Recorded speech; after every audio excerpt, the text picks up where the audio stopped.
आपका क्या कहते हैं मैच के बारे में, साजिद खान के बारे में और इसके साथ साथ नोमान अली के बारे में? स्पिनर्स ने काफ़ी अरसे बाद कमबैक किया है पाकिस्तान की टीम में, और ये ड्रामेटिक चेंज आप क्या समझते हैं, किस वजह से आया? ख्याल है जी कि पाकिस्तान की टीम ना अभी ये डिसाइड नहीं कर पा रही थी कि हमारी स्ट्रेंथ क्या है। अब आपकी जब स्ट्रेंथ, आपने बिल्कुल एक चीज को वाज़ेह कर दिया कि हमारे स्ट्रेंथ स्पिनर्स हैं, और फिर आपने अगर रन्स ऑन बोर्ड लगा दिए तो फिर ये देखें कि इस पिच पर ऑलरेडी पांच दिन मैच हुआ और ये आज 9वां दिन था। तो आई थिंक कि पाकिस्तान के स्पिनर्स ने ना, इनका जो फर्क था ना इंग्लैंड के स्पिनर से, वो ये था कि हमारे पास 2 फिंगर स्पिनर्स थे। जाहिद महमूद की शक्ल में एक हमारा रिस्ट स्पिनर था, मगर हमारे दोनों जो फिंगर स्पिनर्स थे उन्होंने 20 विकेट्स ली हैं। और ये भी एक, आई थिंक बांग्लादेश का एक टेस्ट मैच हुआ था जिसमें उनके फास्ट बॉलर ने 10 विकेट ली थी एक इनिंग में, मगर हमने पूरे मैच में किसी और बॉलर को ये फौकियत हासिल नहीं थी कि वो विकेट लेता। तो हमारे इन दोनों स्पिनर्स ने ना बहुत उम्दा बॉलिंग की है और दोनों ने एक दूसरे को कॉम्प्लीमेंट किया है। एक आपका राइट आर्म ऑफ स्पिनर था, एक आपका left arm spinner, leg spinner था। तो उन्होंने जो अपनी लाइन और अपनी गाइल और अपनी जो लेंथ है ना, उसका बड़ा अच्छा उन्होंने मुजाहरा किया। और खास तौर पर आप देखें कि पहली इनिंग में साजिद खान के ऑफ स्पिनर जो थे ना, उसने यकेबादी के जो 3 विकेटें ली थी ना, उसे इंग्लैंड की टीम की रीढ़ की हड्डी टूट गई थी और पाकिस्तान के बॉलर्स ने प्रेशराइज किया। और उसके बाद नोमान अली ने 8 विकेटें ली हैं, और उससे जाहिर होता है कि उन्होंने जिस किस्म की बॉलिंग की है, इंग्लैंड के तमाम प्लेयर्स को बेबस किया हुआ था। वो रिवर्स स्वीप खेल रहे थे, स्विच हिटिंग कर रहे थे, उनके बस में नहीं था कि वो अगर फॉरवर्ड डिफेंसिव करेंगे तो उनका चांस था कि वो गली में या स्लिप में या शॉर्ट फॉरवर्ड शॉट लगकर वो कैच हो जाए। तो इंग्लैंड की टीम जो थी, दैट वाज इन टोटल डिसअरे। उनको नहीं पता चल रहा था कि हम इन दोनों स्पिनर्स का किस तरह मुकाबला करना है। और ये पाकिस्तान की टीम के बारे में ये कहा जाता है कि ये कुफ्र टूटा खुदा खुदा करके, और अल्लाह ताला ने ये बड़ी अच्छी एक फतह दी है। मगर अब पाकिस्तान को इस फतह के बारे में बिल्कुल नहीं बात करनी, बिल्कुल नहीं सोचना। They should concentrate on the next test match. अगर आपने सीरीज जीतनी है तो आपको 2-1 जीतना पड़ेगा, मगर आपको अपनी स्ट्रेंथ पर खेलना पड़ेगा। और आपकी स्ट्रेंथ क्या है? वो स्पिनर्स है। अगर आपने बॉलिंग में अपने दोनों स्पिनर्स को इसी तरह ऐसी पिच पर जो कि कंड्यूसिव हो स्पिन बॉलिंग के लिए, ये नहीं है कि आप बैटिंग पैराडाइज बना लें और वो 500 करें और फिर वो 600 करें और मैच ड्रॉ हो जाए। ये जीतने के लिए आपको फिर जो है ना, अपने माइंडसेट को अपनी क्रिकेटिंग एबिलिटी पर इन्हिसार करना पड़ेगा। और इंग्लैंड को अंडर प्रेशर लाने के लिए आपको ऐसी ही कंडीशन पर जो है ना वो रावलपिंडी में मैच खेलना पड़ेगा। अजहर खान साहब, कहिएगा, हमने बॉलिंग की बात की, लेकिन अगर कामरान गुलाम की बात की जाए तो उनको डेब्यू कैप दी गई। उन्होंने पहले ही मैच में 118 रन्स बनाए और काफ़ी शानदार इनिंग्स खेली। नए टैलेंट को मौका देना भी कितना अच्छा रहा इन मैचेस में? बिल्कुल जी, आपने बात बिल्कुल सही की है। कामरान गुलाम ने एक चीज प्रूव की है कि जो लड़का फर्स्ट क्लास क्रिकेट में परफॉर्म करता है, कंसिस्टेंट रन्स करता है, 2-3 साल वो रेगुलर अपनी परफॉर्मेंस पर बेस करता है। तो आज जब कल उन्होंने इस मैच में जो सेंचुरी की है ना, उससे जाहिर क्या होता है कि वो लड़के जो कि बहुत पक्के होके आते हैं ना टेस्ट क्रिकेट में, वो परफॉर्म करने के लायक होते हैं। कामरान गुलाम ने ये चीज प्रूव कर दी है कि अगर उनको मौका मिला, उन्होंने ये मौके का फायदा उठाया और उन्होंने जो डेब्यू पर सेंचुरी की है, इससे पाकिस्तान की टीम की जो मिडिल ऑर्डर है ना, उसको बहुत स्ट्रेंथ मिली। और आप देखें कि लोअर मिडिल ऑर्डर में सलमान अली आगा की परफॉर्मेंस को हम बिल्कुल इग्नोर नहीं करेंगे। उन्होंने दोनों इनिंग्स में बहुत उम्दा बैटिंग की और प्रेशर बिल्ड किया, और रन्स पर रन्स करना जो होता है ना, वही कमाल होता है। तो आई थिंक कामरान गुलाम के अलावा हमारी जो टॉप ऑर्डर तो फेल होता रहा, मगर मिडिल ऑर्डर और लोअर मिडिल ऑर्डर ने बड़ा अच्छा परफॉर्म किया, रन्स ऑन बोर्ड किए और प्रेशर जो है वो इंग्लैंड पर बेयर किया। तो आई थिंक ये पाकिस्तान के बैटर्स की, बॉलर्स की, कैप्टन की और ये पूरी सिलेक्शन कमेटी को ये मुबारक देनी चाहिए कि उन्होंने बड़ी उम्दा टीम सेलेक्ट की और अपनी स्ट्रेंथ पर खेले और ये टेस्ट मैच जीता। और आने वाले मैच में भी इनको इसी तरह अपनी गेम प्लान और अपनी जो कंडीशन है उनका फायदा उठाना चाहिए। सही। अजहर खान साहब, शान मसूद की कैप्टनसी के बारे में क्या आप कहेंगे? कितना बड़ा उनके लिए एक होप आया है? 6 टेस्ट मैच उनकी कैप्टनसी में पाकिस्तान हार चुका और इस बार पाकिस्तान जीत गया।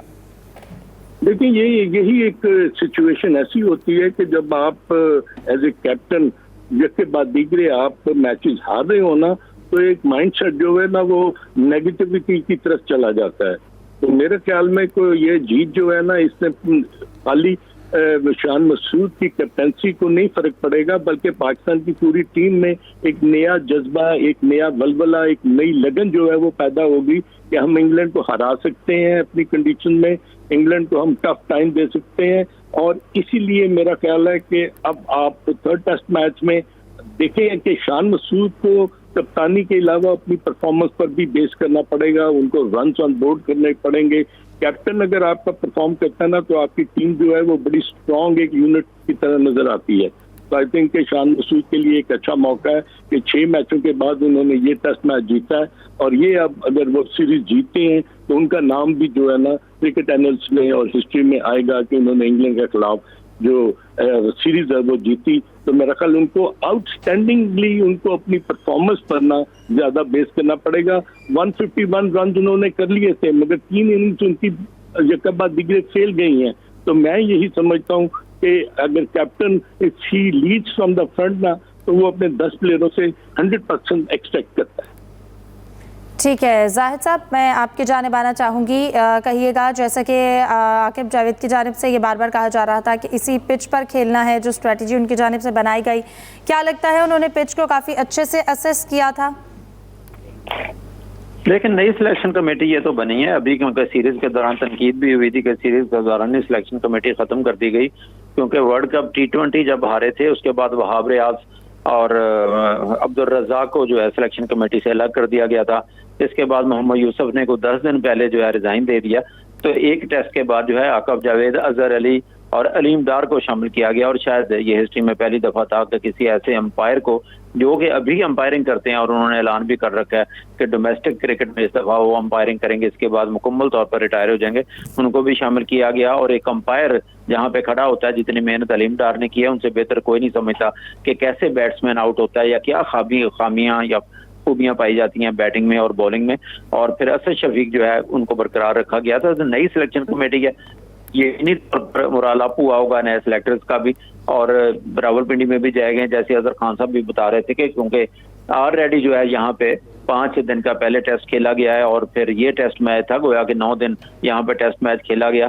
अपनी स्ट्रेंथ पे जाएंगे तो टीम का मोराल भी अप होएगा और इंग्लिश टीम को मुश्किलात में भी डाल सकते हैं। इससे पहले जरा फास्ट बॉलर पे अमूमन रावलपिंडी में देखा जाता था कि फास्ट बॉलर फ्रेंडली पिचेस बनती थी। इस वक्त क्योंकि पाकिस्तान को फास्ट बॉलर बॉलिंग के शोबे में थोड़ा बहरान का शिकार है, शाहीन अफरीदी की वैसी परफॉर्मेंस नहीं है, और नसीम शाह ने यहाँ पे अच्छी बॉलिंग की, स्पीड के साथ की, लेकिन ज्यादा कामयाब नहीं रहे। तो पाकिस्तान को फिलहाल अपनी स्ट्रेंथ पे भी जाना पड़ेगा। जाहिर महमूद को कम ओवर दिए गए, सिर्फ 6 ओवर दिए गए थे। अलबत्ता नोमान अली और साजिद ने तो रिकॉर्ड ब्रेकिंग जो है ये मैच पाकिस्तान को फतह दिलाई। ओवरऑल हर शोबे में ही मुबारकबाद की मुस्तक है नई सिलेक्शन कमेटी भी, और जाहिर है शान मसूद ने तो सुक्का सांस लिया, 6 मुसलसल टेस्ट हार रहे थे और काफी तनकीद के साथ में थे, लेकिन उनकी अपनी परफॉर्मेंस उनको बेहतर बनानी पड़ेगी। और कहा जाता है कैप्टन जो है अगर फ्रंट पे आता है, अच्छा गेम का मुजाहरा करता है, तो बाकी टीम का भी मोराल अप होता है। यकीनी तौर पर आज कैप्टन भी खुश नजर आए हैं। सलीम खालिक साहब, अब आप क्या समझते हैं, क्या क्या एरियाज ऐसे हैं जिनके ऊपर काम करने की अभी भी ज़रूरत है? चाहे फास्ट बॉलिंग का शोबा हो, स्पिनर्स हमारे जो हैं उन्होंने कारकर्दगी दिखाई है, लेकिन बैटिंग लाइन अभी तक सेट नहीं हो पा रही। यकीनी तौर पर कामरान गुलाम को शाबाश भी देनी चाहिए, लेकिन अभी भी काम करने की ज़रूरत है फास्ट बॉलिंग के शोबे में और बैटिंग में। जी बिल्कुल, और फतह मिली बहुत अच्छी बात है, लेकिन जो मसाइल हैं उनको हमको भूलना नहीं चाहिए। सबसे बड़ा मसला ये है कि जो 10 इनिंग्स में हमारा ओपनिंग पेयर है उसका सबसे बड़ा स्कोर 15 है, जो पिछली इनिंग में इसी मैच में सामने आया था। कभी अब्दुल्ला स्कोर करते हैं तो कभी साइम। इस चीज को मसले को हल करना पड़ेगा। ओपनिंग जरूरी है, एक अच्छा आगाज मिलना जरूरी है, उससे फिर नीचे के बैट्समैन जो है उनको फिर अच्छा खेलने में मदद मिलती है। जल्दी विकेट गिर जाए तो पूरी टीम ही फिर प्रेशर में आ जाती है। फिर शान को भी तसलसल से रन करने होंगे, पहले उन्होंने 100 किया, अब और जरा ऐसा करना पड़ेगा, कैप्टन की तरह खेलें। और मुझे अभी भी लगता है कि इस टीम में बाबर की जगह निकल सकती है, गो के स्क्वाड का ऐलान बाकी दोनों मैचों के लिए था, अब तो शायद चेंज ना हो। लेकिन अगर बाबर आएंगे तो बैटिंग पाकिस्तान की और मजबूत हो सकती है। हम लोग ऐसा कर सकते हैं, ओपनर में से किसी एक को हटा के, शान मसूद ओपनिंग पहले का ओपनर ही थे वो करें, और फिर बाबर की जगह इस तरह से निकल सकती है। फिर एक फास्ट बॉलर आपको बढ़ाना पड़ेगा। ये मैच जीत ले। देखें, एक बात बहुत याद रखने की है जो बहुत जरूरी है कि इस पिच पे 9वें दिन का मैच हो रहा था, तो यहाँ पर मदद थी स्पिनर्स के लिए। अगला मैच पिंडी पर है। हम लोग कोशिश तो करते हैं हमेशा कि ऐसी पिच बनाए वैसी पिच बनाए, लेकिन फिर बैकफायर कर जाती है। बांग्लादेश के खिलाफ आपने याद होगा कहा गया कि फास्ट पिच है, जब कोई स्पिनर ही नहीं खिलाया ये, और उसके बाद फिर हम लोगों ने स्ट्रगल किया था। तो ये मसाइल है, सामने देखना पड़ेगा। और अगर पिच के ऊपर जा रहे हैं तो फिर 100% इस चीज को मेक श्योर करें कि भाई हाँ ऐसी पिच है, तो फिर जाके इस तरह के रिस्क लें। नहीं तो एक पेसर की अभी भी जगह बनती है, और वो अगर स्क्वाड में आप कोई चेंज नहीं कर, क्योंकि 2 मैच का था, नहीं करना चाहते, तो मीर हमजा मौजूद है, लेफ्ट हैंड पेसर है, अच्छी बॉलिंग करते हैं, तो उनको खिला सकते हैं। क्योंकि हम हर मैच में आप ये तवक्को नहीं लगा सकते कि ये नोमान और साजिद आउट करेंगे और वो स्पिनर पूरी 20 से, लेकिन सबको परफॉर्म करना पड़ेगा। और बैटिंग में जैसे ओपनिंग की हमने बात कर ली, नीचे भी कामरान गुलाम आए, उन्होंने चले। एक जो खेला था, बाबर आउट ऑफ फॉर्म जा रहे थे, वो उन्होंने हल करने की, वो भरने की कोशिश की। सऊद शकील तसलसल नहीं है, तसलसल लाना पड़ेगा। सलमान अली आगा अच्छा खेल रहे हैं, और अच्छा है हमारे पास नीचे भी एक ऐसा बैट्समैन आ गया जो बड़ी इनिंग खेलने की अहलियत रखता है।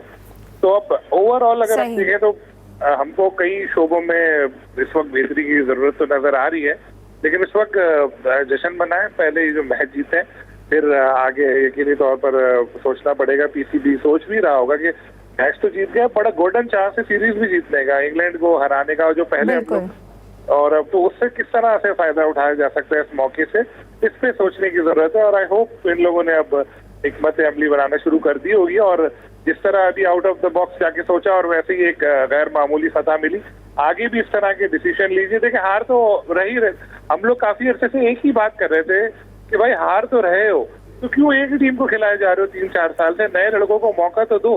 तो अब उन्होंने ऐसा किया कि कामरान नए थे, बाकी 2 स्पिनर तो पहले खेलते चले आ रहे थे, लेकिन उनको मौके इतने मिल नहीं रहे थे, अब उनको वापस लेकर आए, एतमाद किया, तो देखिए उन्होंने जितवा के दिया ना। ये मैच जिन्होंने जितवाया है, बिल्कुल सलीम साहब, बोल्ड डिसीजन लेने की ज़रूरत थी।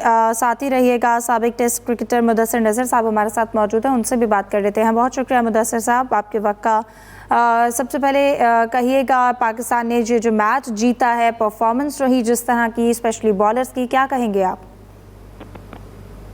बड़ी खुशी की बात है, काफी देर के बाद ये लम्हा है पाकिस्तान क्रिकेट में, और क्यों इतनी देर की, ये समझ से बाहर है।